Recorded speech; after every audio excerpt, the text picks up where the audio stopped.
Tudo bem com vocês? Eu sou o pastor Jaco, pastor da Onda Dura em Curitiba. Tá aí os paranaenses. Também sou pastor regional, tenho a graça de caminhar com outros irmãos, amigos muito queridos, que fazem parte daquilo que Deus está fazendo na história da nossa igreja. E hoje eu tenho o privilégio de estar aqui com vocês, podendo compartilhar um pouco daquilo que o Senhor tem falado conosco como igreja, como povo e como corpo de Cristo. Amém? Eu sou, por incrível que pareça, eu sou também esposo, né? Casado com a Adriane, amém? E temos 3 filhos, a Maju, o Luke e o Samuel. 3 presentes de Deus que Deus confiou a nós. E para que você saiba também, talvez você olhou o Gustavo aqui bem alto, né? E olhou eu, mas que diferença, né? Pastor baixinho, né? Eu não sou o pastor mais baixinho da Onda Dura, tá? E eu ia pedir para ele ficar de pé, mas vocês não vão ver ele. Mas ele é o mais baixinho, tá? Talvez você queria saber essa realidade aí, mas ele é o mais baixinho. Amém, gente? Vocês estão bem? Eu estou muito feliz e empolgado para compartilhar com vocês aquilo que o Senhor tem para nós essa tarde. Queria convidar você, junto comigo, a abrir a sua Bíblia em Lucas, capítulo 9, verso 23 ao 24.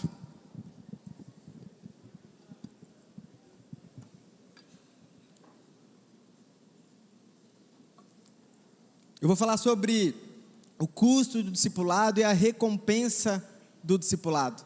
Nós, de alguma forma, durante esses dias, fomos ministrados e muito bem ministrados. Eu queria até pedir para que você aplaudisse os pastores, os pregadores dessa conferência.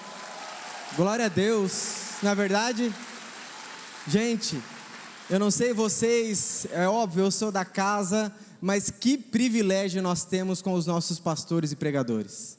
Meu Deus, né? Quanto ensinamento, quanta riqueza nós temos a partir daquilo que o Senhor fala através de cada um.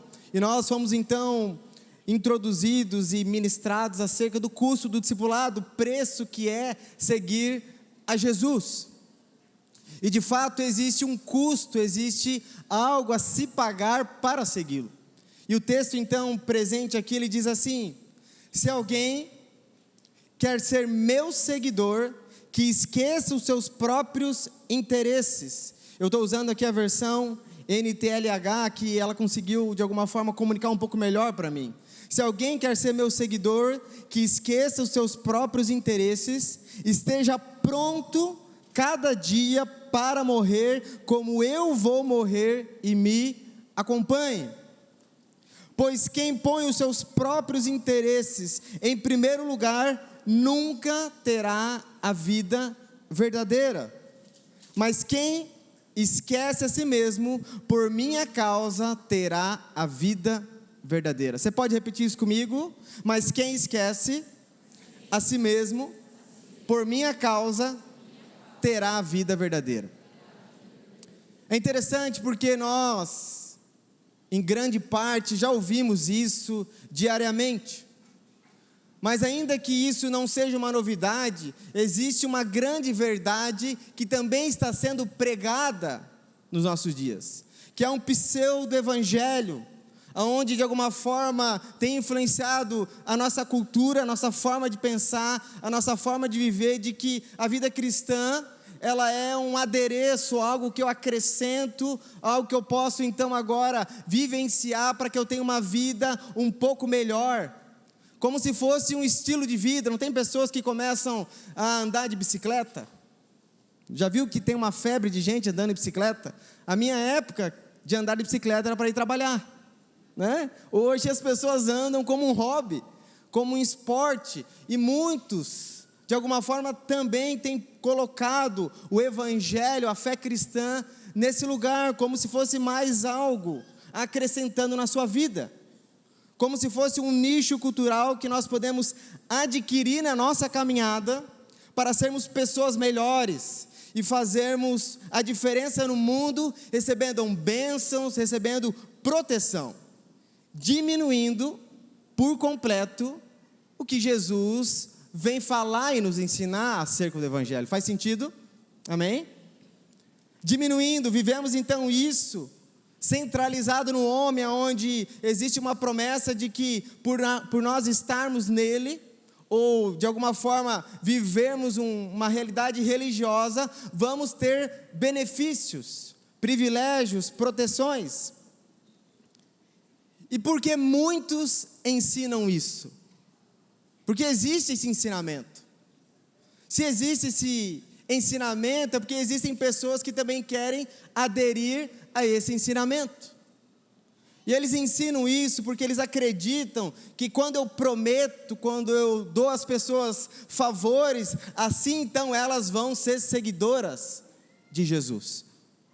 Não posso colocar limites, dizer que vai ter problema, que vai ter tristeza, que vai ter dor, que vai ter lamento, porque assim elas de alguma forma não vão querer esse Jesus, porque a minha vida já tem tanto problema, já é tão difícil, agora eu vou tomar uma cruz e ainda sofrer mais ainda em nome de alguém que eu não conheço. Como se de fato essa realidade fosse algo que Jesus havia estabelecido, e não. O Senhor Jesus, quando Ele nos chama, quando Ele vem dar a nós esse privilégio de participar, Ele faz isso pautado numa verdade, pautado no entendimento que eu e você precisamos ter. E qual é o primeiro entendimento que nós precisamos ter quando Jesus nos chama para o discipulado e para segui-lo? No capítulo 9 anterior, antes dele falar esse texto, ele para diante dos seus discípulos e ele diz assim, Lucas 9:18, certo dia Jesus orava em particular acompanhado apenas dos seus discípulos. Ele lhes perguntou, quem as multidões dizem que eu sou? Então provavelmente eles comentaram que eles estavam falando acerca de Jesus. Mas Jesus faz essa pergunta porque Ele queria ouvir deles, quem vocês dizem que eu sou? Porque a resposta que você vai dar vai definir a maneira como você vai olhar para Ele e se você vai de fato seguir Ele. E aqui, como nós já ouvimos falar, Pedro respondeu, o Senhor é o Cristo, o enviado por Deus. Então, para que eu possa seguir a Jesus, eu preciso ter a revelação de quem Ele é. Você não segue alguém que você não conhece, faz sentido? Você não vai caminhar com alguém, entregar a sua vida, perder a sua vida, dar os seus recursos por alguém que você não conhece. A pergunta que eu te faço essa tarde é, você tem conhecido a Cristo? Você tem a revelação de Cristo? Porque antes de você segui-lo, nós precisamos ter isso. Se você não souber com clareza quem é Jesus, estará perdido na questão mais importante da vida. Segundo ponto que nós precisamos olhar a partir disso, antes de segui-lo, nós precisamos lembrar que Ele mesmo, quando fala do discipulado, Ele dá um exemplo que precisa ser calculado. Você pode repetir isso comigo? O discipulado precisa ser calculado. Se você tem condição, está disposto a pagar o preço que exige o discipulado. Ele dá o exemplo de um homem que está construindo uma torre. Ele diz assim, Lucas 14:25, não pode ser meu seguidor quem não estiver pronto para morrer como eu vou morrer. Se um de vocês quer construir uma torre, primeiro senta, calcula quanto vai custar para ver se o dinheiro dá. Se não fizer isso, ele consegue colocar os alicerces, mas não pode terminar a construção. Aí todos os que virem o que aconteceu vão caçoar dele, dizendo, este homem começou a construir, mas não pôde terminá-lo. Então calcule o preço. Olhe para o seu irmão, por gentileza, e diga, calcule o preço. Porque existe um preço para nós sermos seguidores de Jesus. Existe um preço comum para todos, amém? Igual para todos, mas existem preços diferentes para nós. Existe um preço que só eu pago na minha caminhada cristã e você não vai pagar, está tudo bem?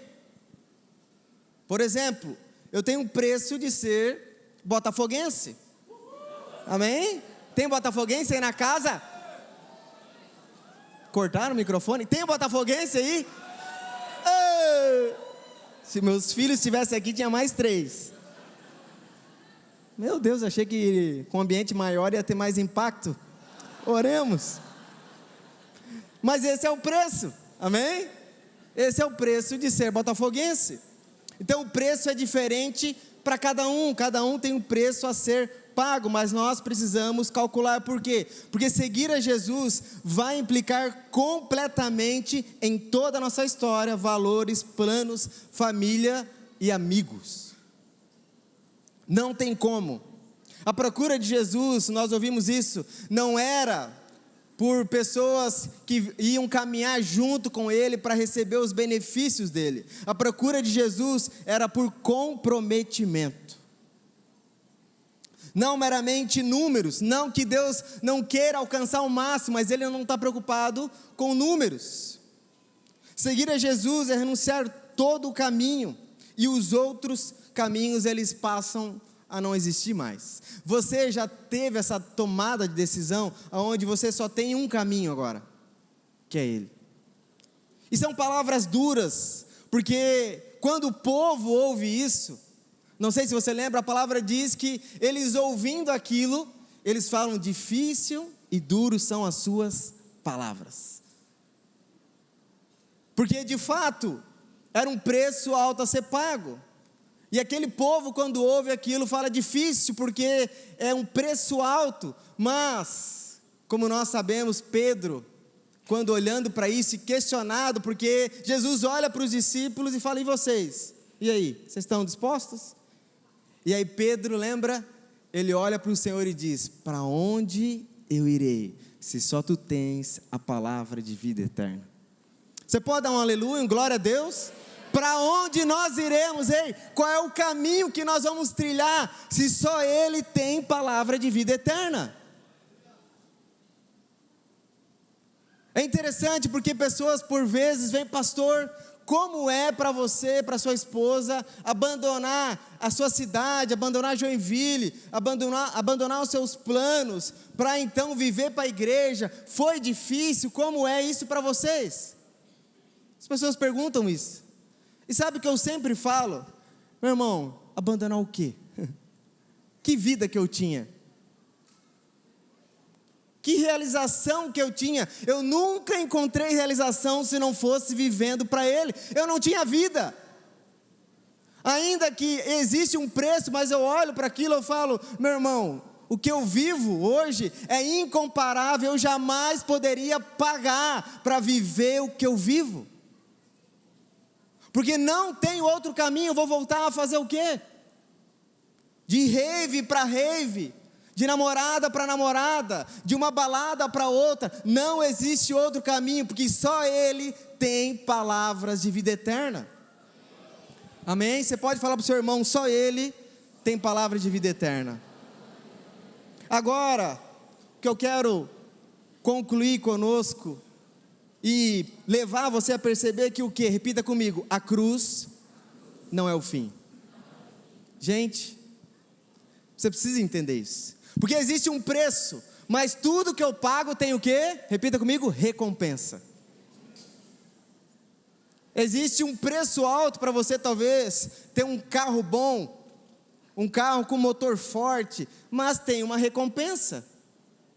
Existe algo que vai te beneficiar. E nós, por vezes, quando olhamos para o preço do discipulado, a gente está tão focado em combater um falso evangelho que promete as coisas, que diz que você vai prosperar, que diz que você vai avançar, e aí a gente vai para um outro lado, querendo viver um evangelho que não é o evangelho completo, um evangelho de dor, tristeza, que não tem alegria, que não tem êxito, que você não encontra gozo. Não! Existe a recompensa de Cristo. Após a cruz tem uma recompensa. Você pode pedir isso comigo? Após a cruz tem uma recompensa. Porque Ele diz que beleza, você tem que perder, esquecer a sua vida, mas quem esquece, a encontrará. Lembra que Jesus, Ele mesmo diz isso a nós. Olha o que o texto diz. Só um minuto, deixa eu achar ele aqui. Ele diz que era necessário que ele morresse, para que ele pudesse então no terceiro dia ressuscitar. Então perceba comigo que a cruz não era o fim.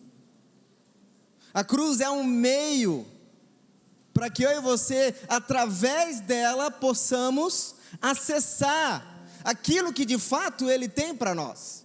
E nós estamos às vezes focados só num lado, numa realidade, num pensamento, não percebendo que do outro lado do sacrifício, da dor, tem vida, tem alegria, tem gozo, tem deleite.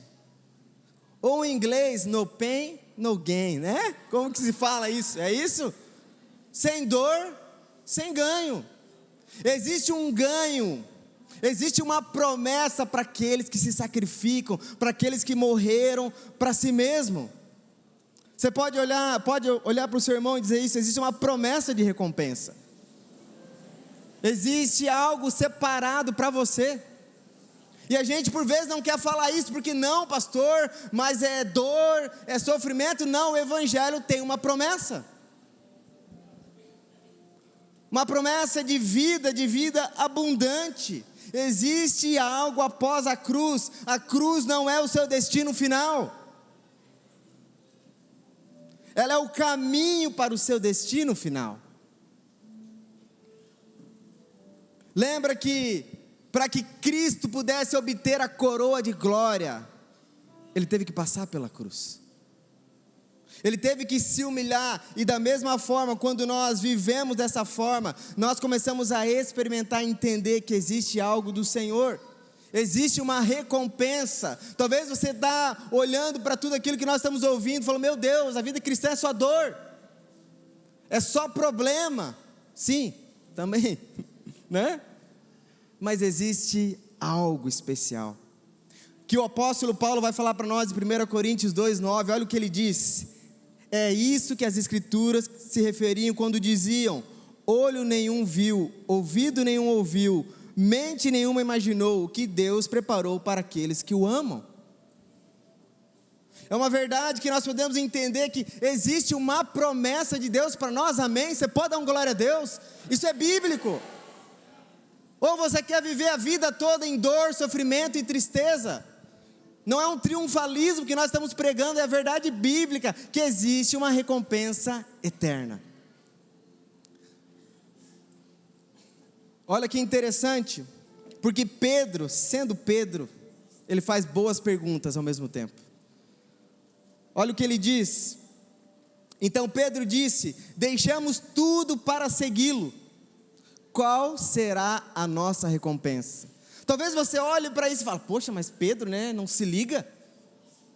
Pô, Jesus vai para a cruz, vai morrer, está dando exemplo e a gente, o que vamos ganhar? E pensa que é pecaminoso isso. Não, existe uma promessa, o Evangelho, ele vai prometendo a nós algo duradouro, algo eterno. E olha o que Jesus respondeu. Não foi um coach, não foi alguém que estava querendo influenciar a massa, mas foi o próprio Jesus. E ele diz assim acerca de mim e de você. Olha o que ele diz. Eu lhes garanto que quando o mundo for renovado, o Filho do Homem se assentar em seu trono glorioso, vocês, tem alguém aí? Vocês que foram meus seguidores, tem seguidores de Jesus aqui?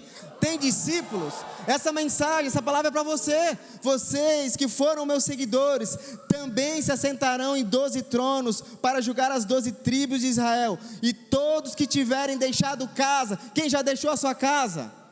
Quem já deixou a sua família, os seus irmãos, seu pai, seu filho, a sua propriedade por minha causa,